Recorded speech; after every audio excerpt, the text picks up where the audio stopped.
Pratap Simha is A sitting MP. ಈಗ ಅವ್ನು ಬದಲಾವಣೆ ಮಾಡಬೇಕು ಅಂತಂದ್ರೆ ನೀವೇ ಸೃಷ್ಟಿ ಮಾಡ್ಕೊಂಡು ಹೇಳಿದ್ರೆ ಅಡ್ಜಸ್ಟ್ಮೆಂಟ್ ಪಾಲಿಟಿಕ್ಸ್. ಅಂದ್ರೆ ನನಗೆ ಟಿಕೆಟ್ ಕೊಟ್ಬಿಟ್ರೆ CM ಕುರ್ಚಿ ಅಲ್ಗಾಡುತ್ತೇನೋ ಅಂತ ಪ್ರತಾಪ್ ಸಿಂಹನೇ ಹೇಳ್ತಾರೆ ಸರ್.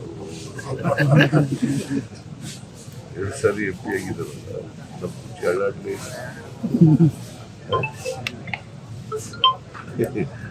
ಪ್ರತಾಪ್ ಸಿಂಹ BJP-ಯವರು ಯಾರನ್ನ ಕ್ಯಾಂಡಿಡೇಟ್ ಮಾಡ್ತಾರೆ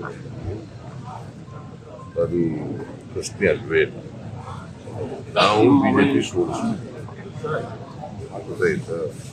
ನಮ್ಮ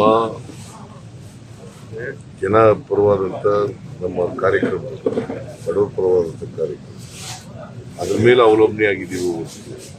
ಕ್ಯಾಂಡಿಡೇಟ್ ಯಾರಾಯ್ತಾರೆ BJP-ಇಂದ ಅದ್ರ ಮೇಲೆ ಅವರು BJP ಯಾರಾದರೂ ಆಗಲಿ ಕ್ಯಾಂಡಿಡೇಟ್ ಅವರು ಸೋಲಿಸ್ತಾರೆ.